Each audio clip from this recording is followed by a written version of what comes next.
Hello και πάμε για ένα ακόμα επεισόδιο που μαγειρεύουμε παρέα, αλλά αυτή τη φορά με αρακά. Όπως και στα περισσότερα φαγητά, δεν θα μπορούσε η συνταγή να ξεκινάει χωρίς ένα κρεμμύδι και σκόρδο.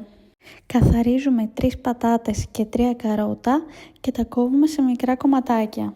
Θα χρειαστούμε 250 γραμμάρια σάλτσα ντομάτας, 2 κουταλάκια του γλυκού ντόματο πελτέ, ο οποίος αναβαθμίζει πάρα πολύ ό,τι φαγητό και να φτιάξεις.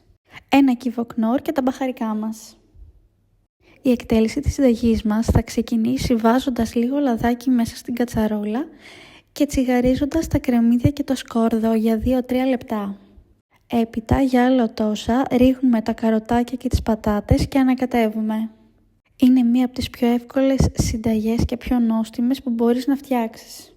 Επόμενο βήμα είναι ο αρακάς και φυσικά η σάλτσα, που εγώ πάντα επιλέγω το νερό που θα ρίξω να είναι μέσα από το κουτάκι της σάλτσας, ώστε να πάρει ό,τι έχει μείνει.